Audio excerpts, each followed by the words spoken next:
नमस्कार, मी ज्योती गोसावी. माझ्या ज्योती गोसावी नावाच्या धार्मिक आध्यात्मिक यूट्यूब चॅनलमध्ये आपणा सर्वांचे स्वागत आहे. लाईक करा, शेअर करा, सबस्क्राईब करा. आता आपण पाहत आहोत अथश्री साई चरित अध्याय 6.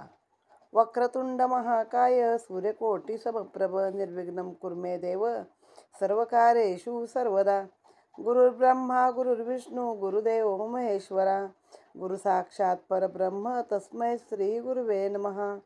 ब्रह्मानंदं परमसुखदं केवलं ज्ञानमूर्तिं द्वन्द्वातीतं गगनसदृशं तत्त्वमस्यादिलक्ष्यम् एकं नित्यं विमलमचलं सर्वभिः साक्षिभूतं भावातीतं त्रिगुणरहितं सद्गुरु त्वं नमामि. श्री सच्चिदानंद सद्गुरु साईनाथ महाराज की जय. श्री गणेशाय नमः. श्री सरस्वते नमः. श्री गुरुभ्यो नमः. श्री कुलदेवताय नमः. श्री सीतारामचंद्राभ्यां नमः. श्री सद्गुरु साईनाथाय नमः. असो परमार्थू वा संसारू जेते सद्गुरु कर्णधारू तो चितारू पैल पारू नेवनी उतारू लावील. सद्गुरु शब्दे वृत्ती उठता साईच प्रथम आठवती चित्ता. उभेच ठाकती सद्मुखता ठेविता माथा निज हस्त. धुनी माझील उदी समान्वित पडे जैव मस्तकी वरद हस्त. हृदय स्वानंदे उलुनी येत प्रेम ओसंडत नेत्रातुनी. नवल गुरु हस्त स्पर्शाविंदान प्रलयाग्नीतही न होई जे जो दहन. त्या सूक्ष्म देहाचे करी ज्वलन भस्मी भवन कर स्पर्शे. चुकुनी देवाची कथा वार्ता निघाल्या उठे तिळिक माता. वाचा प्रवाहे बाष्कळता तयाई स्थिरता लागावी. शिरी ठेविता करकमल अनेक जन्मीचे परिपक्व मल. जाती धुनी होती निर्मळ भक्त प्रेमळ साईंचे. रूप पाहता ते गोमटे परमानंदे कंठ दाटे. नैनी आनंदा पाजर फुटे हृदयी प्रगटे अष्टभाव. सोहम भावास जागवित निजानंदास प्रगटवित. ठाईच मी तूपणा विरवित सामरस्ये अद्वैत मिरवी. वाचू जाता पोथी पुराण पावलो पावले सद्गुरु स्मरण. साईच नटे रामकृष्ण करवी श्रवण निज चरित्र. परिसू बैसता भागवत कृष्णची साई नखशिकांत. वाटे गायी उद्धव गीत भक्त निज हित साधाया. सहज बसावे करू वार्ता तेथेही साईनाथांची कथा. अकल्पिताची आठवी आता योग्य दृष्टांत द्यावया. कागद घेऊन लिहू म्हणता अक्षरी अक्षर ये जुळविता. परितोची जेव्हा लिहवी स्वसत्ता लिहिता लिहिता लिहवेना. जवजव अहंभाव डोकावत निज करे तया तळी दडपित. वरी करोनी निज शक्तिपात शिष्याश कृतार्थ करीत ते. काया वाचा मने येता लोटांगणा जाई समर्था. धर्मार्थ काम मोक्ष हाता चढती न मागता आपैसे. कर्मज्ञान योग भक्ती त्या चौ मार्गी ईश्वर प्राप्ती. जरीही चार चौ बाजू निगती तरीही पोचविली निज ठाया. भक्ती ही बाभुळवणीची वाट खाचा खळगे अति बिकट. एक पावली परिती नीट हरी निकट नेई की. काटा टाळूनी टाका पाय हाची एक सुलभ उपाय. तरीच निजधाम पावाल निर्भय निक्षुनी गुरुमाय वंदे हे. मनाचे मळे जै भक्ती शिंपिले वैराग्य खुले ज्ञान फुले. कैवल्य फळे चित्सुक फळे अचूक चुकले जन्म मरण. मूळ परमात्मा स्वयंसिद्ध तोची सच्चिदानंद त्रिविध. उपाधियोगे झाला प्रबुद्ध प्रगट बोध भक्तार्थ. जैसा तो या त्रैगुण्ये व्यक्त माया ही होऊन क्रिया प्रयुक्त. सत्व रज तमा चाळवीत करी सुव्यक्त निज गुण. मृत्तिकेचा विशिष्ट आकार तया नाम घट साचार. घट फुटता नामरूप विकार निगुनी जाती निगुनी पार जातात. हे अखिल जग माये पासाव परस्परा कार्या कारण भाव. मायाची प्रत्यक्ष सावयव होऊनी उद्भवली जगरूपे. जगाआधी मायेची स्थिती पाहू जाता नाही व्यक्ती. परमात्मरूपी लीन होती परम अव्यक्ती संचली. व्यक्त होताची परमात्म स्वरूप, अव्यक्त तरीही परमात्म स्वरूप, एवं ही माया परमात्म स्वरूप, अभेद रूप परमात्मी. मायेने तमोगुणापासून केले जड पदार्थ निर्माण, निर्जीव चलन वलन शून्य, क्रिया पूर्ण ही प्रथम. मग मायेच्या रजोगुणी परमात्म चिद्गुणाची मिळवणी, होता उघडली चैतन्य खाणी, स्वभाव गुणी उभयताचे. पुढे या मायेचा सत्वगुण करी बुद्धी तत्व निर्माण, तेथे परमात्म्याचा आनंद गुण मिसळता खेळा संपूर्णता. एवं माया महाविकारी, क्रिये पादी जोन स्वीकारी, पूर्वोक्त पदार्थातेन करी त्रिगुण जोवरी अव्यक्त. गुणानुरूप क्रिया काही न करता माया व्यक्त नाही, राहू शके अव्यक्त पाही स्वये जै सेवी अक्रियत्व. माया कार्य परमात्म्याचे, जग हे कार्य त्या मायेचे, सर्व खलविद ब्रह्मत्वाचे, ऐक्यतीचे तेच होय. ऐशी जे हे अभेद प्रतीती, कैसेने प्राप्त होय निश्चिती. ऐशी उत्कट इच्छा जया चित्ती, वेदश्रुती पहावी. सारासार विचार शक्ती, वेदशास्त्र श्रुती स्मृती, गुरु वेदांत वाक्य प्रतीती, परमानंद प्राप्ती दे. माझी या भक्ताचे स्वामी, अन्न वस्त्रास नाही कमी, ये अर्थी श्री साई दे हमी, भक्तासी नेहमी अवगत. मज भजती जे अनन्यपणे, सेविता नित्य भियुक्त मने, तयाचा योगक्षेम चालविणे, वृद्ध हे जाण माझे असे.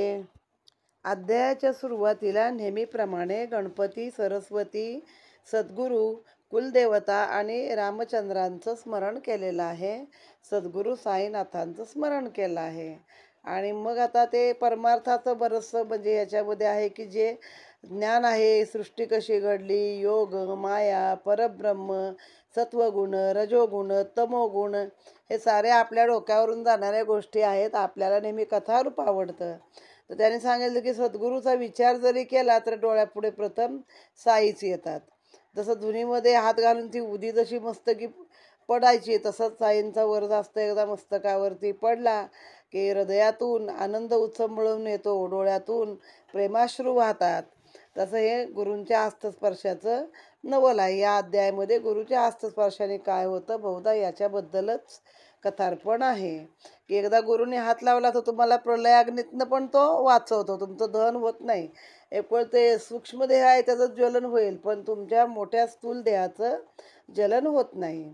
चुकून देवाची कथा वार्ता निघाल्या तर ज्या व्यक्तीच्या डोक्याला तिडी कुटते, म्हणजे ज्याला अजिबात आवडत नाही, नास्तिक व्यक्ती आहे, असा सुद्धा गुरुचा हात, सद्गुरूंनी आपल्या डोक्यावर हात ठेवल्यावरती अनेक जन्मीचे पाप धुवून जातात आणि अशा व्यक्ती पण स्थिर होतात. आणि मग रूप पाहता ते गोमटे, परमानंद चित्ती दाटे, म्हणजे बाबांचं रूप कसं गोमटं बघून परमानंद हृदय वाटायचा, हृदयनातनं आनंद अश्रू व्हायचे. आणि असं या साई गुरूंचं मी पावलोपावली स्मरण करतो आहे. मी भागवत वाचायला बसलो तरी मला कृष्ण म्हणजे साईबाबाच वाटतात. असं वाटतं की ते उद्धव गातो ते गीत आहे ते बाबांचंच गीत आहे. अशा रीतीनं म्हणजे एकदम सद्गुरुमय हे झालेले आहेत जे लेखक आहे ते म्हणतात तेव्हा काय काय अशा गोष्टी आठवतात, पण त्या एक अक्षर लिहिता येत नाही.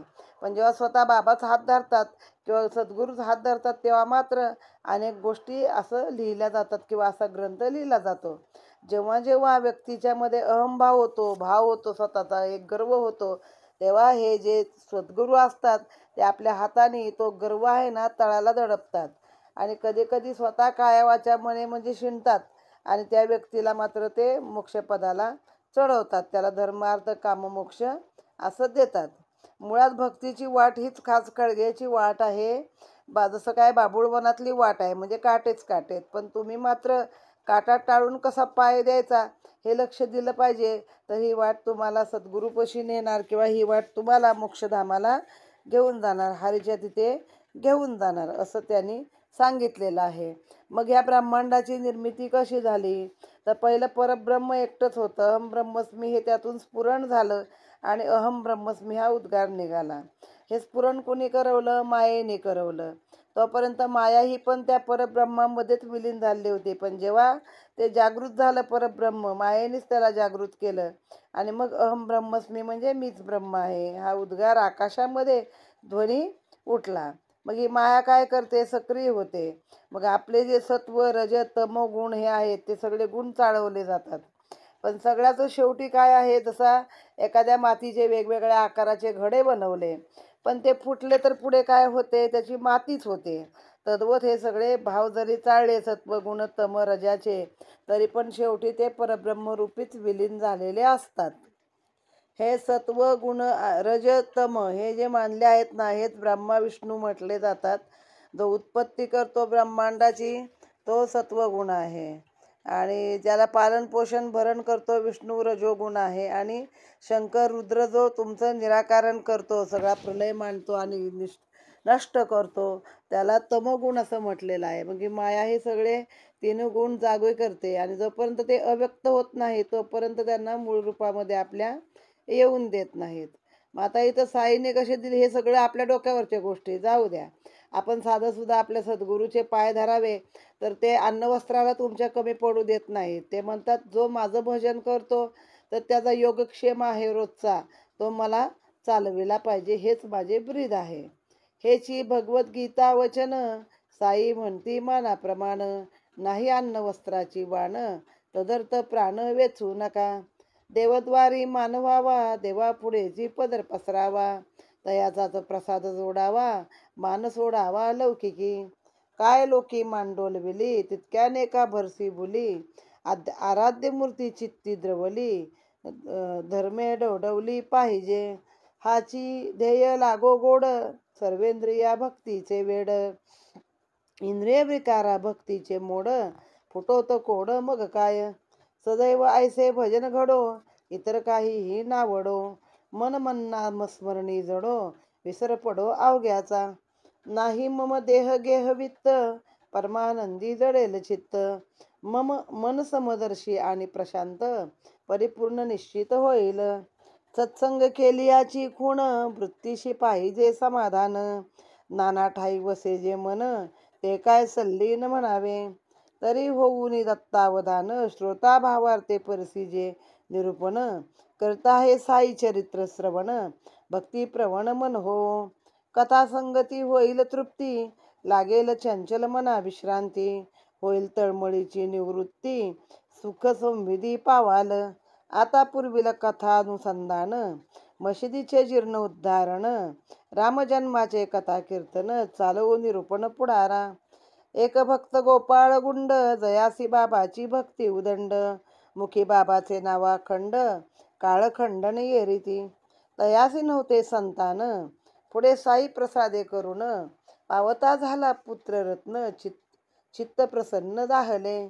झाले गोपाळ गुंडाचे मानस एक यात्रा अथवा उरुस, भरवावा शिर्डी माझी वर्षास होईल उल्हास सर्वत्रा. तात्या कोते दादा कोते माधवरावादी प्रमुख जनाते, रुचला विचार हा सकळा ते तयारी ते लागले. पर या वार्षिक उत्सवा लागून आधी एक नियम निर्बंधन, जिल्हाधिकारी यांचे अनुमोदन करणे संपादन आवश्यक. तदर्थ उद्योग करू जाता गावी जो एक कुलकर्णी होता, कुस्थितपणे उलटा जाता आला मोडता कार्यात. कुलकर्णी जो आडवा पडला पहा कैसा परिणाम आला. यात्रा भरू नये शिर्डीला हुकूम झाला जिल्ह्याचा, परी ही यात्रा भरावी शिर्डीत बाबाचेही हेच मनोगत. आज्ञापूर्ण आशीर्वादयुक्त होती तदर्थ झालेली. ग्रामस्थांनी पिच्छा पुरविला जीवापाड यत्न केला, अधिकाऱ्यांनी हुकूम फिरविला मान राखिला सकळांचा. तेव्हापासून बाबांच्या मते यात्रा ठरविली रामनवमी ते. व्यवस्था पाहती तात्या कोते यात्रा येते अपरंपार. त्याच रामनवमीचे दिसी भजन पूजन समारंभेसी, तासे चौगडे वाजंत्रेसी यात्रा चौपासी गडगंज. वर्षास 2 नवी निशाणे समारंभे होई मिरवणे, मशिदीचे कळसास बांधणे तेथे चिरोवणे अखेर. त्यातील एक निमोणकरांचे, दुसरे निशाण दामू अण्णांचे. मिरवणे होते थाटा माठाचे फडकते कळसाचे अग्रभागी.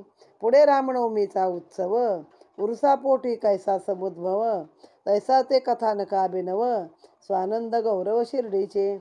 शके 1833 साली रामनवमी प्रथम झाली, उरुसापोटी जन्मास आली, तेथून चालली अव्याहत. तर तुम्ही साईंना प्रमाण माना, तुम्हाला अन्न वस्त्रांची ददात कधी पडणार नाही. म्हणजे त्याच्यासाठी आपला जीव आटवू नका रोजचं जीवन चालवण्यासाठी. तर काय करा, तुमच्या सगळ्या इंद्रियाला, हे सगळी इंद्रिय म्हणजे नाक, डोळे, कान, डोळ्यांनी देव पाहावा, कानाने देवाचंच ऐकावं, असं ते सगळं आहे. तर त्याला तुम्ही सगळ्याला भक्तीचंच मार्गाला लावा, तर तुम्ही चांगले व्यवस्थित तुमचं आयुष्य जाईल आणि तुम्ही मोक्षाच्या पदाला पोचाल. मग आता मागच्या कथेनुसार पुढची कथा पुढे बघूया की मशिदीचा जीर्णोद्धार केला. आधी मशिदीला कोपरा एवढे खड्डे होते, कोणीतरी फरशी घालून दिली. मग रामजन्माचं कथा कीर्तन आता सुरू होऊ द्या. तर या साईबाबांचे एक भक्त होते, ज्यांचं नाव गोपाळ गुंड होतं. तर हे मोजणी खात्यामध्ये सर्वेअर असून त्यांची बाबांवर अतिशय भक्ती होती आणि बाबांची पण त्यांच्यावर खूप कृपा होती. तर मग त्यांना मूलबाळ नव्हतं, तर बाबांच्या आशीर्वादाने त्यांना मूल झालं पुढे. मग त्यांचं चित्त प्रसन्न झालं आणि त्यांना वाटलं की चला शिर्डीमध्ये एखादी यात्रा किंवा एखादा उत्सव आपण करूया की जेणेकरून सगळे लोक एकत्र येतील, भक्तगण, आणि सगळ्यांना आनंद वाटेल. मग अशा रीतीनं त्यांनी हे केलं, विचार केला. बाबांना पण तो भावला, बाकीच्यांना पण तो भावला. पण एक त्या गावात जो कुलकर्णी पदावरती माणूस होता, तो मात्र कुचितपण त्याला हे लावलं, म्हणजे काय की नको इथे उत्सव भरायला. मग पहिला वरून असा नियम आला की नाही, उत्सव शिर्डीमध्ये भरू नये. पण जेव्हा सगळ्या ग्रामस्थांनी एकत्र होऊन रेटा दिला, तेव्हा मात्र त्या उत्सवाचं म्हणजे लोकांचा मान राखून तिथे उत्सव भरवावा असं आलेलं आहे. शके 1833ला पहिली रामनवमी तिथं उरुसापोटी जन्माला आले, म्हणजे रामजन्म तिथून सुरू झाला. आणि पुढं मग तो कायमच वर्षानुवर्ष ती आजही बाबांच्या शिर्डीमध्ये तिथं रामनवमी साजरी केली जाते. प्रसिद्ध कृष्ण जागेवर भीष्म, तेथून या कल्पनेचा उगम, करावा रामजन्म उपक्रम, लादेल परम कल्याण. तेथपर्यंत केवळ उरुस, यात्राभर तसे बहुवस, त्यातून हा जन्मोत्सव सुरस, आला उदयास तैसाली. एकदा भीष्म स्वस्तचित्त, वाडिया माझी आस्था स्थित, काका पूजा संभार समवेत, जावया मशिदीत उद्युक्त. अंतरी साई दर्शन काज, वरी उरसाची ही मौज, काका आधीचे एक रोज, शिर्डीत हजर उत्सवार्थ. पाहुण्या उत्सव समय उचित, भीष्म तेव्हा काकास पुसत, सद्वृत्ती एक मनी स्फुरत, द्याल का मदत मज लागी. येथे वर्षास भरतो उरुस, रामजन्माचा हा दिवस, तर जन्म उत्सवा संपादावयास आहे अनायास ही संधी. काकासा आवडला तो विचार, घ्या म्हणाले बाबांचा होकार, आहे तयांच्या आज्ञेवर, कार्यासी उशीर मग नाही.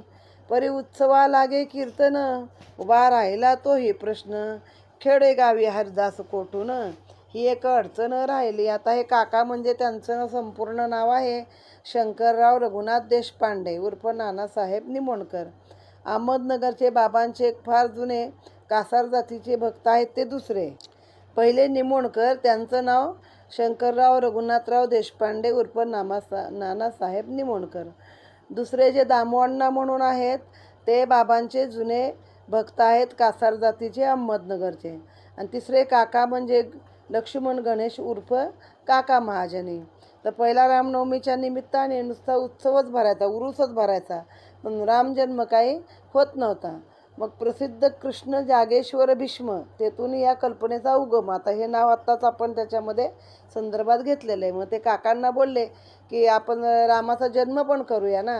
मग काका म्हणले बाबांची हे घ्या, परवानगी घ्या. बाबा हो म्हणाले. तर कुठल्या कार्याला काही उशीर नाही, लगेच आपण सुरुवात करूया. पण या उत्सवासाठी कीर्तन लागते, कीर्तनासाठी एक हरिदास लागतो.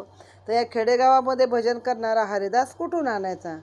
भीष्म म्हणती कीर्तनाकार, तुम्ही धरा पेटीचा स्वर, राधाकृष्णाबाई तयार, सुंठवडा वेळेवर करतील. चला की मग बाबांकडे, विलंब हे शुभ कार्यासाकडे, शुभाशी जै शीघ्रत्व जोडे, साधे रोकडे तै कार्य. चला आपण पुसावयास, आज्ञा कीर्तन करावयास, ऐसे म्हणतात बशिदीस, दोघे समयास पातले. काका आरंभ करता पूजेते, बाबाच झाले प्रश्न पुसते. काय वाड्यात चालले होते, सुचेना ते काकांना. तत्काळ बाबा भीष्माप्रती तोच प्रश्न अन्य रीती. काय बुवा काय म्हणती, म्हणून पुसती तयाते. तेव्हा काका साठव झाला, उत्तिष्ठार्थ निवेदिला. विचार बाबाचे मनास रुचला, निश्चिंत केला उत्सव. दुसरे दिवशी प्रातःसमयाला, पाहुणे बाबा गेले लेंडीला. सभामंडपी पाळणा बांधिला, थाट केला कीर्तनाचा. पुढे वेळेवरी श्रोते जमले, बाबा परतले भीष्म उठले. काका पेटीवर येऊन बैसले, बोलावू पाटले तयांना. बाबा बोलविती तुम्हास, ऐकता काकाचे पोटी धस्स. काय झाले न कळे मनास, कथेचा विसर ना हो. ऐकून बाबांचे निमंत्रण, काकांची तेथेच झाली गाळण. बाबा का बरे क्षुब्ध मन, निर्विघ्न कीर्तन होईल ना. पुढे चालती मागे पाहती, भीत भीत पायऱ्या चढती. मंद मंद पावले पडती, चित्तावरती भाऊ काका, चिंतावरती भाऊ काका. बाबा तयास करती विचारणा, कशास येते बांधिला पाळणा. कथा तात्पर्य आणि योजना ऐकून मना आनंदले. मग तेथे जवळ निंबर, तेथून घेऊन एक हार. घातला काकांच्या कंठी सुंदर, भीष्मा करता दिला दुसरा. पाळण्याचा प्रश्न परिसता, उपजली होती मोठी चिंता.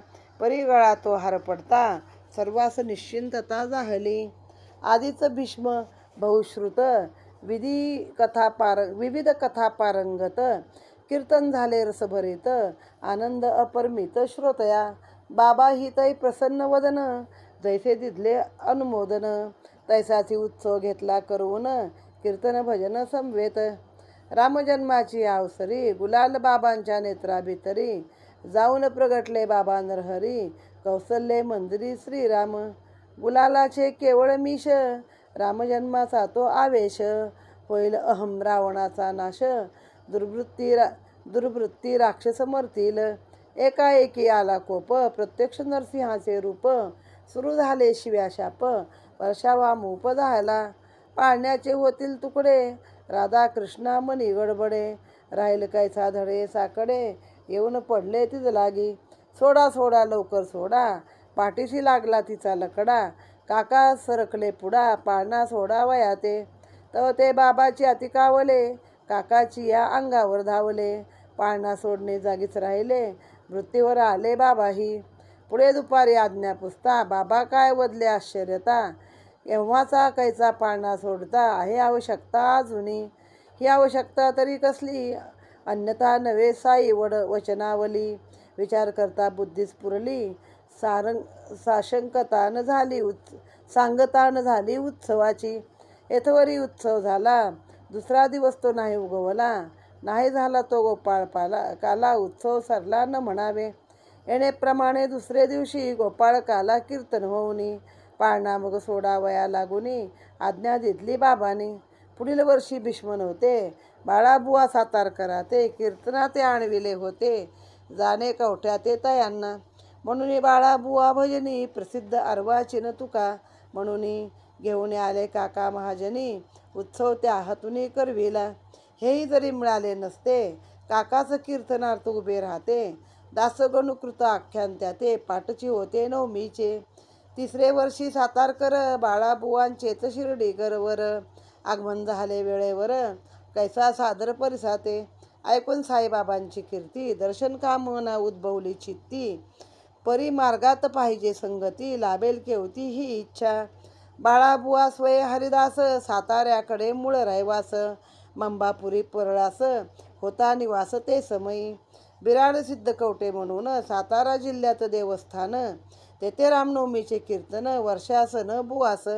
आषाढी एकादशीची रामनवमी चैत्रमासी, या 2 वार्षिक उत्सवासी बाळाबुवासी संबंध. बादशाही सनद पाहता, बडे बाबांचे खर्चा करता. रुपये चतुर्विशंती शता, मूळ व्यवस्था संस्थानी. असो या दोन उत्सवा लागुनी, रुपये त्रिशत बुवांची बिदागी. परिते वर्षी कवट्या समर्गी, पडले प्रसंगी ग्रामस्थ. तेने रामनवमी राहिली, बुवासी तेथून पत्रे आली. यावे आता पुढील साली, ग्रामची खाली झाला असे. सारांश रामाची सेवा चुकली, बिदागी ही जागी राहिली, शिर्डी जावयाची संधी फावली, भेट घेतली दीक्षितांची. दीक्षित बाबांचे परमभक्त, शिर्डी गमनाचा मनोगत, पुरेल त्यांनी आणता मनात, स्वार्थ परमार्थ साधेल. वदती तै दीक्षिता लागून, यंदा राहिले वर्षासन, घ्यावे वाटे बाबांचे दर्शन, तेथेची कीर्तन करावे. भाऊसाहेब तेव्हा वदती, बिदागीचीही नाही निश्चिंती, देणे न देणे बाबांचे हाती, लागेल संमती कीर्तनासी.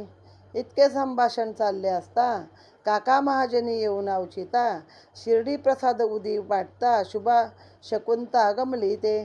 त्याची वेळी महाजनी आले होते शिर्डी लागुनी, क्षेम कुशल वृत्त कळवुनी, मग निज सदनी परतले.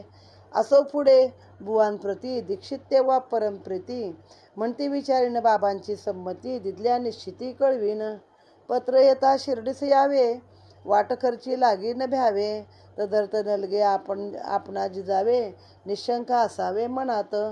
असो पुढे दीक्षित गेले, बाबांनी अनुमोदनही दिले, बाळाबुवा शिर्डीस आले, दर्शन झाले यथेष्ट. साईबाबा सही सन्मुख सगळा, रामनवमीचा उत्सव सोहळा, बाळाबुवाच्या हस्ते घेतला, करुणी नवला व प्रेमाने. बाळाबुवाही मनी तुष्टले, चिंतिले कार्य पार पडले, साईच प्रसन्न चित्त झाले, मनोरथ पुरले सर्वांचे. संभावनाही यथास्थित, शतोपरी 50 रुपये घ्यावया आज्ञा होत, आनंद परिमित बुवास. पंचवार्षिक कवट्याची प्राप्ती, बाबा एकाच उत्सवी बाबा देती, बाळाबुवा काना आनंदती, आभारी होती बाबांचे. असो पुढे एके दिवशी, दासगणू येता शिर्डीसी, देवविला प्रार्थने बाबासी, उत्सव प्रतिवर्षी तयास.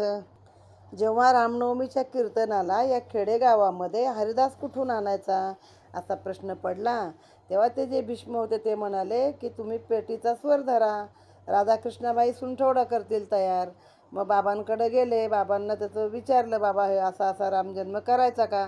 बाबांनी पण त्याची आनंदाने परवानगी दिली कीर्तन वगैरे करायला. ते पण कसं झालं ह्यांच्या लक्षातच नव्हतं आपण वाड्यावर काय बोललो. मग बाबांनीच विचारलं, काका काय वाड्यात गोष्टी चालल्या होत्या? काका गडबडले, काय आठवणा. मग त्या भीष्मांना विचारलं बाबांनी. मग ते म्हटले, अरे हां हां असा असा आमचा विचार आहे. म्हणे ठीक आहे करा तुम्ही. मग दुसऱ्या दिवशी प्रातःसमयाला सकाळी सकाळी बाबा गेले लेंडीला, तर तेव्हा पाळणा बांधलेला होता सभामंडपी. बाबांनी बघितला आणि गेले. पुढे कीर्तनाचा थाट केला, लोक श्रोते जमले, सुंठवडा झाला, सगळं झालं. काका पेटीवर बसले आणि भीष्म हे आता कीर्तनाला उभे राहिले. तेवढ्यात बाबांचं बोलावणं आलं, बाबांनी बोलावले. काका बिचारे घाबरले. काका महाजनी आता काय करायचं, पोटात धस्स झालं, काय बाबांची इच्छा आहे का नाही काय माहिती. मग गेले हळूहळू अगदी भीत पावल्याचं चढत चढत गेले मशिदीला. तर मग बाबांनी विचारला, पाळणा कशाला बांधला, काय झालं, कसली योजना आहे? मग याने सांगितलं की बाबा तुम्हीच तर सांगितलं होतं ना रामजन्माच्या कीर्तनाला तुम्ही होकार दिला होता. हां हां म्हणे छान आहे. मग 2 हार घेतले, एक हार काकांच्या गळ्यात घातला, दुसरा हार भीष्मांसाठी पाठवून दिला आणि अशा रीतीनं मोठा तो रामजन्माचा उत्सव झाला. आधी हे घाबरले होते आता बाबा काय म्हणतात म्हणून, पण गळ्यामध्ये हार पडल्यावरती हे पण खुश झाले, चला बाबा एकदाच आता कीर्तन होतंय. पण जेव्हा प्रत्यक्ष रामजन्माची वेळ आली आणि बाबांच्या डोळ्यामध्ये गुलाल गेला उधळलेला लोकांनी, आपण देवावरती जन्मकाळी गुलाल उधळतो, फुलं उधळतो, तर तो गुलाल उधळला तर बाबा एकदम कोपाला आले, म्हणजे रागावलेच एकदम. तर त्यांचं म्हणणं की हे गुलालाचं फक्त मिश आहे की आता रामाचा जन्म होणार आणि मग तो सगळ्या शत्रूंचा नाश करणार रावणासारख्या अहम रावण, म्हणजे तुमच्या मनातला अहंकार रावण थोडक्यात. किंवा नरसिंहाचं रूप धारण केलं बाबांनी, एकदमच शिव्याशाप देऊ लागले. आणखीन मग ते घाबरले सगळे. ते राधाकृष्णाबाई होती जिचा पाळणा होता, ती आपली सोडा म्हणायला लागले. बाबा आता बाबा चिडलेत, आता पाळणा सोडून द्या. बाबा म्हणले नाही, अंगावर धावले, पाळणा पण सोडून नाही दिला. मग शांत झाले, आपल्या परत होते तसे आले आणि म्हणले पाळणा कशाला सोडता, पाळण्याची आवश्यकता अजून आहे. आणि मग तो कसं म्हणजे कुठला जन्मोत्सव झाला की दुसऱ्या दिवशी त्याचा गोपाळकाला झाला पाहिजे. कुठेही भजन कीर्तन झालं की ती पद्धत आहे त्या काळातली की जेव्हा गोपाळकाला कीर्तन होईल त्यानंतरच तो पाळणा खाली सोडला जाईल. आणि मग अशा रीतीनं तो त्या वर्षीचा रामजन्मोत्सव झाला. मग दुसऱ्या वर्षी भीष्म होते. मग बाळाबुवा सातारकर आले होते, ते कीर्तन त्यांनी केलं. तर त्यांचं कसं होतं, सातारा जिल्ह्यामध्ये जे कवठे गाव आहे, सिद्ध कवठे किंवा कवठे नावाचं गाव आहे, तर तिथं त्यांचं बाळाबुवा जरी सातारचे असले तरी राहत होते परळला. पण मग त्यांना ते वर्षातून 2 वेळा तिथं जायचं, त्यांना ते मिळत असे, बिदागी पण मिळत असे आणि त्यांचं तिथे हे होतं कीर्तन, वर्षातून 2दा जाऊन ते बाळाबुवा करत असत. त्यांना खूप दिवस झाले शिर्डीला पण जायचं होतं, पण काही अजून जमलं नव्हतं. मग त्या वर्षी काय झालं, त्या वर्षी प्लेग झाला, गावच खाली झालं सगळं. मग गावकऱ्यांनी सांगितलं, तुम्ही काही यावर्षी येऊ नका, पुढच्या वर्षी या. मग बुवांची बिदागी पण तशीच राहिली ना, आणि रामाची सेवा पण घडली नाही. त्या वर्षासनाचे त्यांना किती मिळायचे, 124 रुपये मिळायचे. आणि त्या काळात 124 पण खूप झाले. आणि ती अकबराचं बादशापासूनची ती पत्र आहेत, त्या संध आहेत की यांना हे द्यायचं. पण मग त्यांना काही तिकडं जाता आलं नाही. मग दीक्षितांना भेटले, दीक्षितांना म्हणले, यावर्षी गावी काही जाता येणार नाही आहे, तर मला शिर्डीला यायची इच्छा आहे, तिथं मला कीर्तन करायची इच्छा आहे. ते दीक्षित म्हणाले, बाबा इकडे काय बाबांची संमती लागेल, त्याशिवाय काय सांगू शकत नाही. शिवाय बिदागी देतील का नाही देतील हे पण बाबांच्याच मनाची गोष्ट आहे. मी काय सांगू शकत नाही की तुम्हाला एवढी बिदागी लागेल. मात्र मी जातो, बाबांची परवानगी काढतो, आणि जर का हो म्हणाले की मी तुम्हाला पत्र टाकतो, भाड्याची चिंता काही करू नका, जायचं भाडं मी तुम्हाला देईन. एवढं संभाषण चालू असतानाच काका महाजन तिथं आले आणि शिर्डीवरून उदी आणि प्रसाद घेऊन आले होते. मग यांना ते हेच वाटलं, एक प्रकारचं शुभशकूनच वाटलं की आपल्याला आता जायला मिळेल. आणि मग बाबांनी पण अनुमोदन दिलं. मग बाळाबुवा शिर्डीला आले, बाबांचं दर्शन झालं, आणि बाबांच्या सन्मुखच सगळा रामनवमीचा उत्तम सोहळा, सगळा जन्मोत्सव बाबांच्या पुढे सादर केला. आणि बाबांनी पण त्यांना भरपूर बिदागी दिली, शतोपरी पंचशत, म्हणजे 500 रुपये दिले बाबांनी जवळजवळ. म्हणजे कसं, 3 वर्षाची का 5 वर्षाची दक्षिणा एकदाच मिळाली. ही 124 रुपये मिळायची, ही 500 रुपये एका वर्षाची मिळाली. मग ते आनंद झाले. मग पुढे एकदा दासगणू आले शिर्डीला, आणि मग त्यांना तो अधिकार, पुढे बाबांना प्रार्थना करून तो अधिकार उत्सवाचा दासगणूंना मिळाला. तेथून पुढे हा कालवरी, होता आहे जन्म उत्सव गडगजरी. अन्नसंतर्पण अखंठवरी, महारा पोरी आनंद. समाधीच्या महाद्वारी, मंगलवाद्यांच्या गजरी. साई नामघोषांबरी, आनंद निर्भरी कोंदाटे. जैसी यात्रा वा उरुस, तैसेच स्फुरले गोपाळगुंडास. की त्या जीर्ण मशिदीस रूपगोंडस आणावे. मशिदीचाही जीर्ण उद्धार, व्हावा आपुले हस्ते साचार. भक्त गोपाळगुंडाचा निर्धार, पाषाण तयार करविले. परी हा जीर्णोद्धार योग, नव्हता वाटे गुंडांचा भाग. या विशिष्ट कार्याचा सुयोग, आला मनाजोग पुढारा. वाटे बाबांच्या होते मनी, करावे हे नानांनी. फरसबंदी मागाहुनी, करावी काकाने तदनंतर. तैसेच पुढे घडून आले, आधी आज्ञा मागता थकले. माळसापतीस मध्यस्थी घातले, अनुमोदन दिले बाबाही. आता हे माळसापती म्हणजे कोण, काकासाहेब दीक्षित, त्यांनाच माळसापती हे पण उपमा नाही. माळसापती, नाना म्हणजे नानासाहेब चांदोरकर. माळसापती म्हणजे बाबांचे परमभक्त होते, हे सोनार जातीचे होते. आणि काका म्हणजे काकासाहेब दीक्षित. असो जेव्हा मशिदीसी निशित एक झाली फरशी. तेथून मग दुसरेच दिवशी बाबा गादीसी बैसले. 11 साली सभा मंडप, तोही प्रचंड खटाटोप.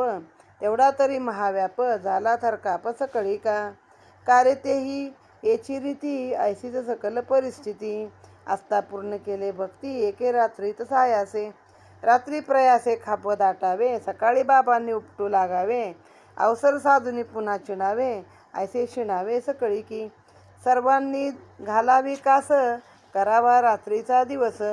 पूर्वावा मनाचा हव्यास, अतिसायास सोनी. आधी येथे उघडे अंगण, होते उलेसे पटांगण. सभामंडपा योग्य स्थान, झाले स्फुरण दीक्षिता. लागेल तितका पैका लावून, लोहाचे खांब कैच्या आणून.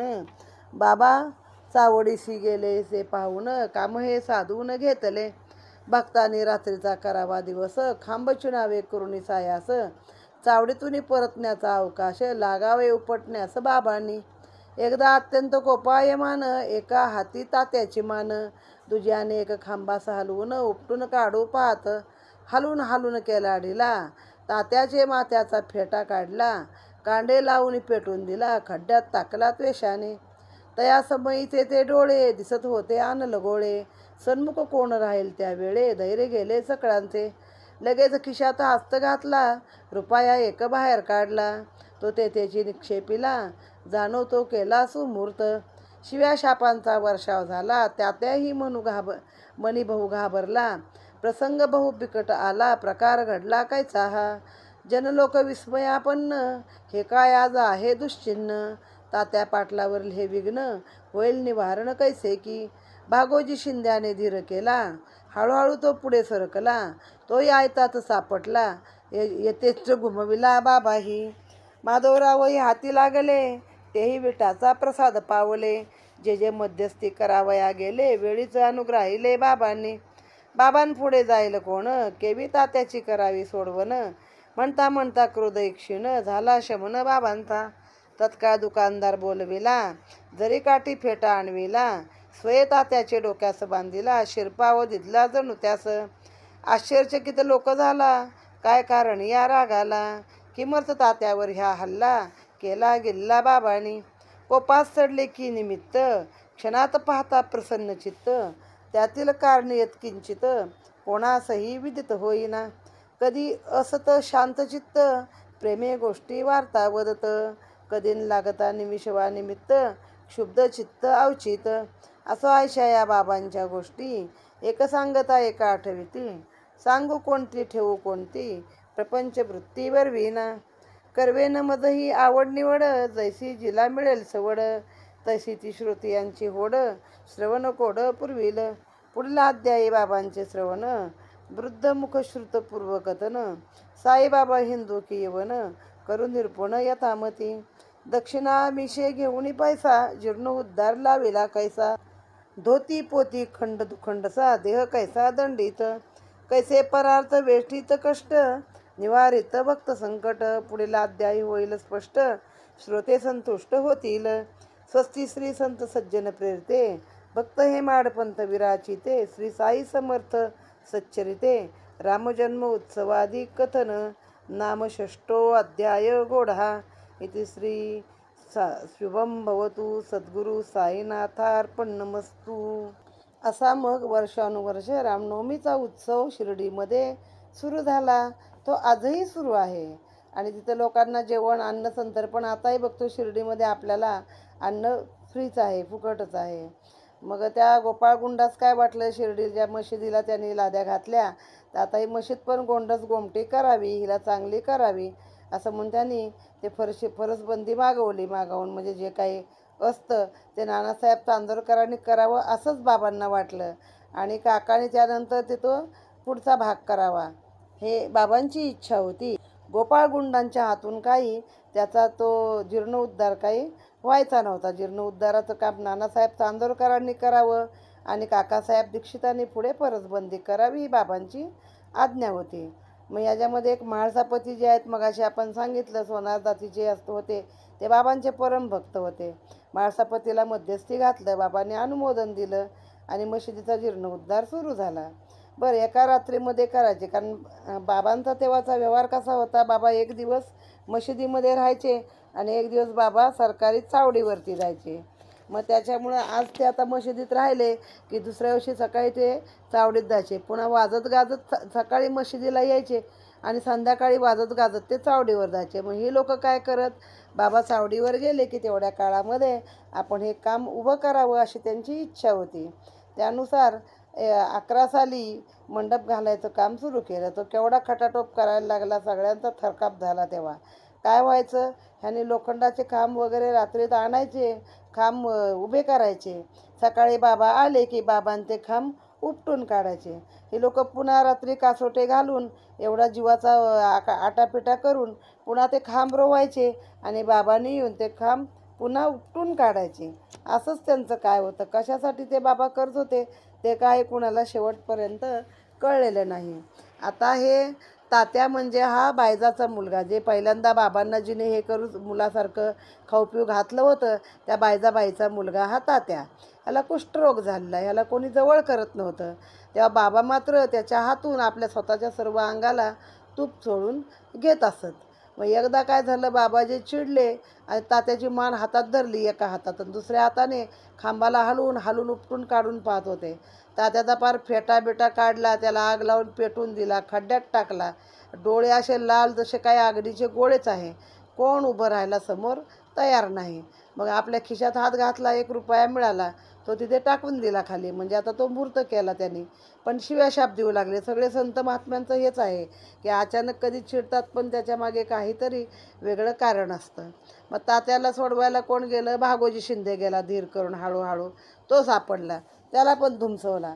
मग माधवराव गेले. आता हे माधवरावांचं बाबांवर आणि बाबांचं पण त्यांच्यावर अतिशय प्रेम होतं. म्हणजे गोडी गुलाबीत बाबाला अरेतुरे करण्याचा अधिकार माधवरावांकडे होता. त्यांना पण विटा फेकून मारल्या. मग त्यानंतर जे काय बाबा पुढे गेले, कोणाला काही ऐकले नाही. बाबा त्या तात्याची सोडवण कशी करायची कळेना. बाबांनी सगळ्याला धुमसून काढलं. मग हळूहळू राग शांत झाला बाबांचा. मग दुकानातनं जरीकाठी फेटा आणवला आणि स्वतः तो तात्याला दिला. जसं काय शिरमंदिल दिला आहे राजाने एखाद्या, असं ते केलं. पण ते बाबा का चिडले, काय झालं, ते काही कोडं कुणाला कळलंच नाही शेवटपर्यंत. तर आता मग एक एक कथा जशा माझ्यापर्यंत येतील, आठवतील, तशा मी त्या लिहून काढत आहे, असं लेखकांनी सांगितलं आहे. आता पुढच्या अध्यायामध्ये साईबाबा हिंदू आहेत की यवन आहेत हे आपण पाहूया. दक्षिणाच्या मिशानं बाबा लोकांकडनं पैसे घेत असत आणि ते जीर्णोद्धार सगळा पैसा लावलेला आहे. अशा रीतीने इथे हा अध्याय 6वा समाप्त. सच्चिदानंद सद्गुरू साईनाथ महाराज की जय.